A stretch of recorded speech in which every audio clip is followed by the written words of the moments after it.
الرحیم السلام علیکم ورحمۃ اللہ وبرکاتہ۔ تمام معزز سامعین کو انفارمیشن پوائنٹ کے پلیٹ فارم پر ایک دفعہ پھر خوش آمدید کہتے ہیں۔ سامعین و ناظرین، امام بخاری نے صحیح بخاری کے اندر، امام ابن ماجہ نے سنن ابن ماجہ کے اندر، اور امام احمد بن حنبل نے مسند امام احمد بن حنبل کے اندر ایک حدیث پاک روایت کی ہے، جو کہ حدیث قدسی ہے۔ حضرت ابو ہریرہ رضی اللہ تعالیٰ عنہ سے روایت ہے کہ نبی کریم صلی اللہ علیہ وسلم نے ارشاد فرمایا، اللہ تبارک و تعالیٰ کا ارشاد ہے، 3 افراد کے خلاف قیامت کے دن میں خود مدعی بنوں گا۔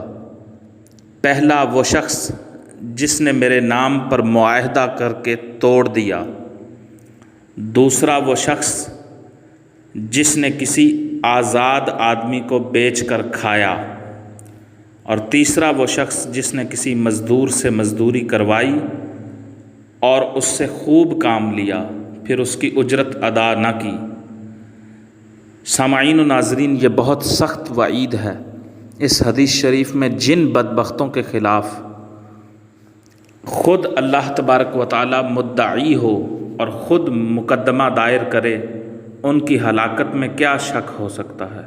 اس لیے ہمیں چاہیے کہ ہم معاہدہ کر کے توڑنے سے باز رہیں، اور کسی آزاد انسان کی آزادی کو مت بیچیں، اور کسی مزدور کو مزدوری کروانے کے بعد مزدوری ادا کرنے سے قاصر نہ ہوں۔ والسلام علیکم ورحمۃ اللہ وبرکاتہ۔